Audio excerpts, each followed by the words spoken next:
Hello and welcome to You Beauty. This is The Fix. I'm Kelly McCarren. We're back, baby. And I'm Amy Clark. So nice to be back.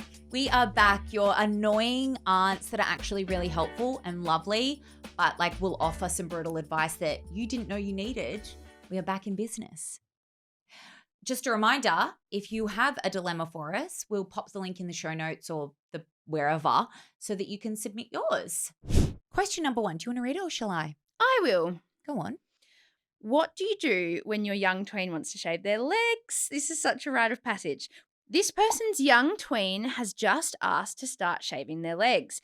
The mum feels like their kid is too young, but she also doesn't want her kid to be the only one at school that hasn't shaved their legs. So what's a mum to do? Do you tell them to wait it out, or do you take them to the store and buy them their first razor? I have such a vivid memory of the first time that my legs were shaved. And I say my legs were shaved because my mum did it. I was in the bath. She did it for you. She knelt on the side of the bath. She did it for me. She had the shave cream. She made it this whole experience and it, very delicately up the leg, showed me exactly how to do it. When was your first leg hair removal experience? I was pretty young because I was hairy. Shocker. Probably 10 or 11, maybe 11-ish. I reckon I was in year 6 or 7. I was in year 6. I remember definitely I was in year 6 because people were making fun of me at school. Aww. And I asked mum and at first she was like, no, but then she said I could use Veet, a hair removal cream, not shave. Oh my God, that just smell, unlocked. Oh, that just unlocked the something smell of deep it within back then. me. These days they smell much nicer. Yuck. But I was really, really hairy. And you would have been too. Were yours red or fair? My leg hair is strawberry blonde. So red. Strawberry blonde. Okay. It's not the color of my hair. That's what I'm picturing, like a thick coating on no, your leg. It's strawberry blonde. Strawberry blonde. Don't ask me if the carpet matches. Oh my God. I wasn't going to. Do they though? Yep. Oh, nice. But anyways, I reckon that's hot. Back to the leg shaving. Ring of pubes? Yeah. One time I saw one of my girlfriend's pubes. They were straight. I have never, that was, whoa. Everyone's is so different. Anyway. I don't think I've ever seen a friend's pubes. You're friends and. I'm such a prude. If you're not naked in front of your friends, what are you doing? Go on. So, look, I'm not a parent, but I do think, especially now with TikTok, teens today, our tweens today are not the tweens that we were. They are not that really that kind of phase. It's so much pressure now from such so a young age. None of them go through that ugly stage. I know. They look stunning. They're look 10 going on 25. Literally. So I think, what was the right age for us when we were tweens is probably different now. At the end of the day, it comes down to every parent and the parenting decisions they want to make. I will say that removing hair from a standpoint of what's actually happening there, it's not going to set them up for any kind of, it's not going to make their hair grow back thicker. It's not going to change anything physiologically other than removing the hair. So don't feel like there's this weight on you of this is a life-changing decision. And am I doing it too young? Am I setting them up for some kind of complex that they're going to have in the future? We all have our own complexes, but my leg hair is the least of them. Body image issues, emotional eating, sure, but leg hair, no. So I would just say if she's asking, there's obviously a reason why she's asking. And I think maybe do what my mum did and kind of make it in not a cringy way, but a joint experience somehow, a learning moment. I could not agree more. And I just think that in the scheme of big deals, it's not a big deal. And when it comes to something that she's probably so self-conscious about that isn't a big deal, it's not like getting a piercing or getting, I don't know, a really expensive face cream or something. It's just not, it doesn't need to be a big event. It can be a non-event. And I just think for what it would do for her confidence, it's definitely worth just letting her. I think that we overthink things because it's essentially a haircut for your leg hair. So if you cut the hair on your head, it's really not a big deal just to cut the hair on your legs. I mean, I get it because it's every all beauty standards. Yeah, I'm presuming that when I'm if and when I'm a mum, I'm going to be thinking there's so many messages that I want if I have a daughter, I want her to receive. But at the same time, it's just hair. We're like living in the world that we're living in, and it's just one of the things, and it is what it is. What I will say is that if you do let your tween start shaving, then she's probably going to have one of those core moments of cutting your shin, of absolutely hacking your shin. Does that happen anymore with the razors? Oh, absolutely. But yeah, like I think all these tweens, they do their makeup, they do their skincare. Let's ensure that they have one of these embarrassing experiences, which is them walking around with toilet paper balled up on it. Or you're wearing, like me at the Christmas Carols concert, wearing a short skirt with my Band-Aids up my shins because I'd literally just thought yourself. that I could do it. Oh, gross. Sure, you could take your daughter to get her legs waxed, whatever. Don't do that. But I think just start with the shaving. It's the most that's where the curiosity is too. Traumatize your daughter. Waxing is the most. I'd rather get I don't know. No. You'd rather cut your shins shaving? Yes. Yeah. Although, yuck, that makes me feel sick. Jazz has DM'd us and oh my goodness. Help. Listen, I feel like this one's a little bit topical as well and we may be too. I really hope she hasn't done anything. I just got the worst haircut of my life. Oh, man. I went to a new salon and the stylist just butchered it. I feel like I'm wearing a helmet on my head and I'm so embarrassed to go to work. How do I survive the next few weeks until it grows out? Is there any way to fix it without it looking worse? In the You Beauty Facebook group, I can't tell you how many posts are in there. That's help. I got my hair done. I went to a new stylist. What do? Do I tell them? Blah, blah, blah. Yes, I would say you've paid money for a service. Yeah, but there's literally nothing that they can do. Yeah, I know, but at the very least, maybe you can get a refund. Yeah, true. Or you can, I don't know, you just get the validation of them acknowledging that I've fucked up. Your hair looks awful. Yeah. So number one, I would say document. We take photos, get someone to take photos from the back. Of your helmet head. Yeah. Let them know, hey, I'm really unhappy with the service. Also, it's a nice thing to do for the next person that's going to that hairstylist. Let them know that, hey, this is not okay. But what I would say is if you've got time, you can afford it, you can be bothered, I would go somewhere else, like another salon that you trust or somewhere that you recommend from a friend or just a really one that you've heard a lot of people go there, and call them up and let them know, hey, this is a fixed job, or on Instagram, go in and just see what can be done because maybe they can at least do something that, it's not what you wanted in the first place, but it's less helmet and more kind of French bob. Maybe. I don't know. I just feel like she needs to stay away from scissors. You reckon don't know. You reckon just go? I don't know. I mean, hats are very in now. I see a lot of Gen Zs wearing hats around the office, all day inside. Whereas as a millennial, I'm like, no, you take your hat off indoors. It's very rude. So I reckon you could do a hat. I mean, it depends what industry. Scarf? Oh, that is so on trend. And she's got one. I do. And I actually didn't prepare this earlier. So if you're watching us on YouTube, I'm going to show you, there's so many different ways that you can use a scarf. But if you just wrap it around your head and then do a cute little bow. I mean, listen, that didn't work, but yeah. Cute. Yeah, that's it. You also do a lot of the time that twist the front around faux French braid, or a cool cool cap, chuck a hat on not it. indoors. Depends if you're a lawyer. Probably you're not. Probably don't wear a baseball cap to work. To court. But yeah, unfortunately, it's just one of those things where you're just gonna have to. It's not gonna seem as bad in a few days. After a week, always takes a week to grow into your haircut. It will get better, but I'm sending love and light and strength. But we've all been there. It's awful, man. Yeah. Feels. Okay, next we have the Mum's Guide to Feeling Me Again. So we have this dilemma from listener Jessica. Hi, Jessica. Thanks for sending in your question. Jessica says, I'm a mum of 2 and I feel like I've lost myself a little bit. My days are all about the kids. I feel like I'm just always in leggings and a messy bun. I want to feel a little more put together and, sexy again. Sexy. But I have no time or energy. What are some small, easy things that I could do to feel like myself again? And again, she said, I want to feel sexy. So, okay, she wants to feel sexy. You're a mum. Oh, I never feel sexy. But I don't want to because yuck.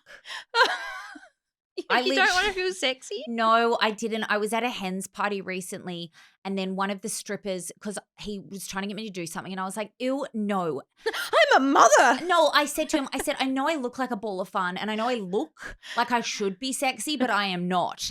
And then he sat down next to me and he told me that sometimes he doesn't feel sexy. And we started talking about details and then I suggested using a shoehorn, which, you can use that information as you please. Okay, or a therapist maybe. Yeah. But tell me, like, when you, before and after being a mum, do you relate to this feeling of like feeling differently in yourself? Oh my God. I reckon it's only in the last year that I don't feel just like a sack of shit at all times. Like just, even when I would get dolled up, I still felt disgusting. Yeah. Because I was always just so tired and grumpy and touched out. And yeah. I honestly think it's only the past year. So when you've got two little kids, it's going to take you even longer, Jessica. Wait, was that her name? Yes. Jessica. So what I do think though, there's nothing wrong with tights. There's nothing wrong with leggings. Like there's so many ways that you can dress them up a little bit. Doing things like always do your eyebrows. If I have my eyebrows done, I feel like I look more put together. So get them waxed, get them tinted, whatever it is that you need so that they look Agreed. done. I put lash tint as well. Oh, yeah. It's like, that kind of thing, which they can do literally at the set. They can put the lash tint on then and do your brows. So it's not going to take extra time. But little things like that will have impact when you look in the mirror. Because you won't look like a half-dead fossil. Yeah, it's just kind of like we're just raising the bar of where we're starting just that little bit and you're going to feel just a bit fresher when you look in the mirror. Use a gradual tan, one that isn't going to stain your sheets or go all over your kids. The Noosa Bronze one is really good. Couple of times a week just to give your skin a bit of a glow so you don't look as pasty, because that tends to make me feel like if I look in the mirror and go, ew, yikes, then that's never good. I also think a tinted lip gloss because you're going to be putting that on anyway. Speaking my language. Something with a bit of a kick of colour in it is going to just brighten you up and make you feel better. And every single day make time for your skincare.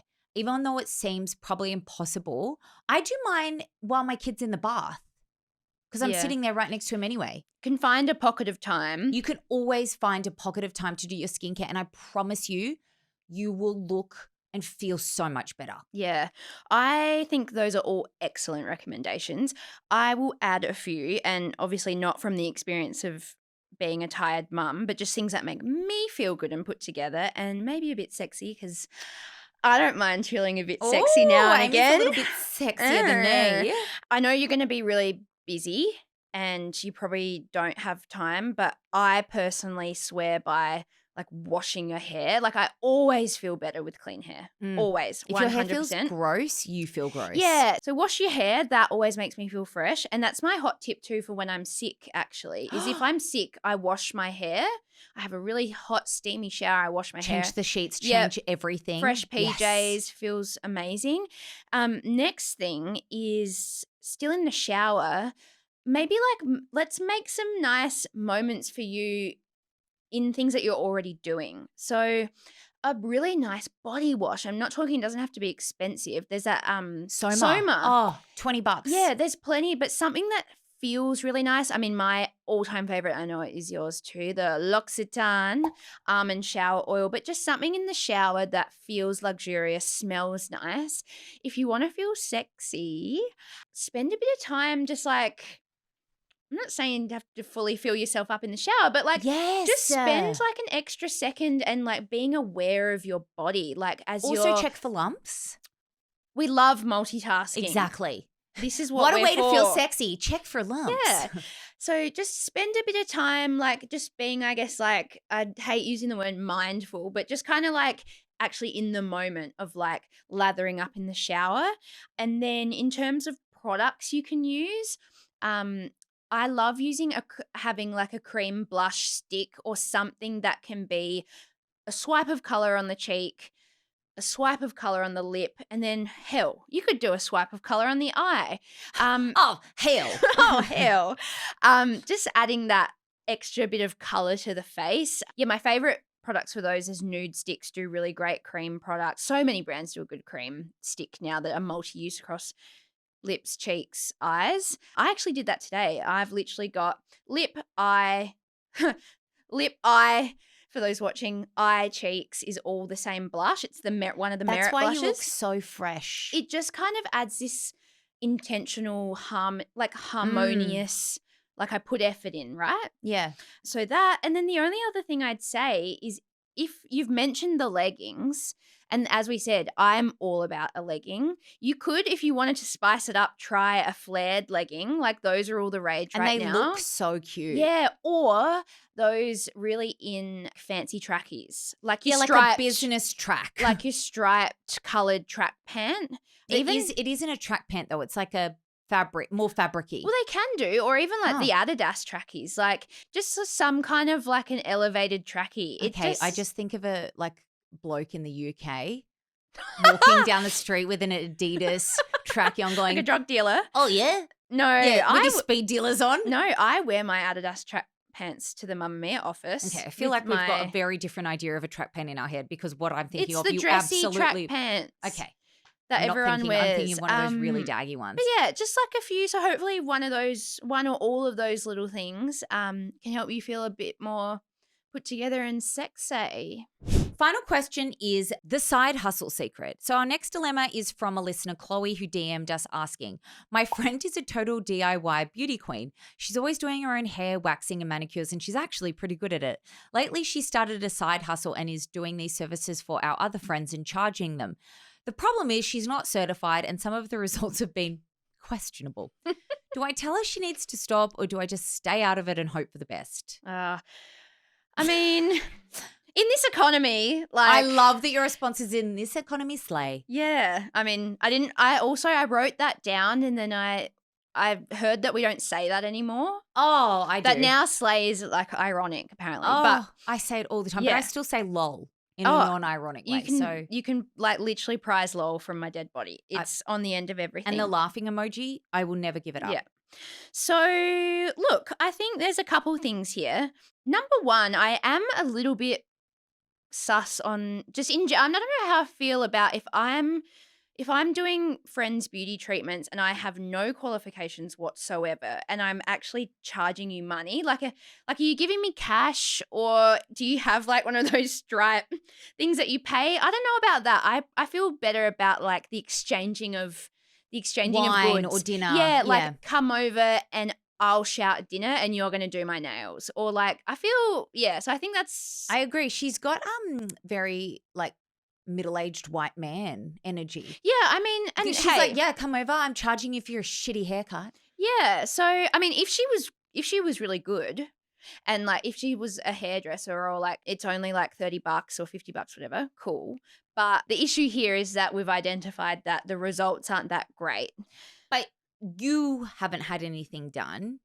So that's just you're looking at your other friends saying, I don't think that they're that good. But if your other friends haven't said anything. Maybe they have. They're probably all talking about it. But then don't There's pay a group her. chat that this friend is not in. But then don't go to your friend for things and just say, I don't like it or whatever. Yeah. Like it's not her fault. And I also agree, it's not your place to say, hey, you're not certified. You shouldn't be charging for this. Yeah. Also, if it's someone that's a friend that's operating like a laser machine. Or she's doing like, she's bought like a needling gun off the internet and she's doing it. Very different story. Yes. Please tell her to stop right now. We're talking about haircuts, nails, all of that kind of thing. I think it's not your place to say, unless it's like a jokey thing or. Like if she says, hey, you're going to come and get your nails done, and be like, no, babe. Or be like, you're going to charge me $70 for that? For that shitty job? Yeah. Then I think no, like don't say anything. But also like, the onus is on you to say like, I'm not going to ask my friend to do this and I'm not going to pay her money. Exactly. But I think it's actually like. Why not? If your friend wants to practice on you, great. Probably you shouldn't be paying for that, I think. No, but once again, that's on the friends. And it's if she's saying you can pay me, well, you don't have to pay. You don't have to go to her to get something done. Yeah, or you just say, I could pay you, but what if I shout you a coffee next time, or like next drinks on me, or $70 or a coffee. I know what I'm choosing. she hasn't said how much she's charging, to be fair. She could be charging $15. In which case, just pay the $15. Yeah, that's the friendship. The friendship's worth more than $15. Yeah. I hope that they get more practice. I hope that they're improving. I wish I had someone in my circle that could help me with the haircut or nails or something. Because it's such the time I'd love of people to practice on me. Yeah, absolutely. So all power to them. All right. Well, like we said at the start, if you have your own beauty dilemma, please let us know. We'll pop a link in the show notes so you can submit it. Yeah, that'd be nice. And like and subscribe if you've enjoyed this episode. Leave us a good review if you're listening. And we'll be back in your ears and eyes when you least expect it. Bye. Bye.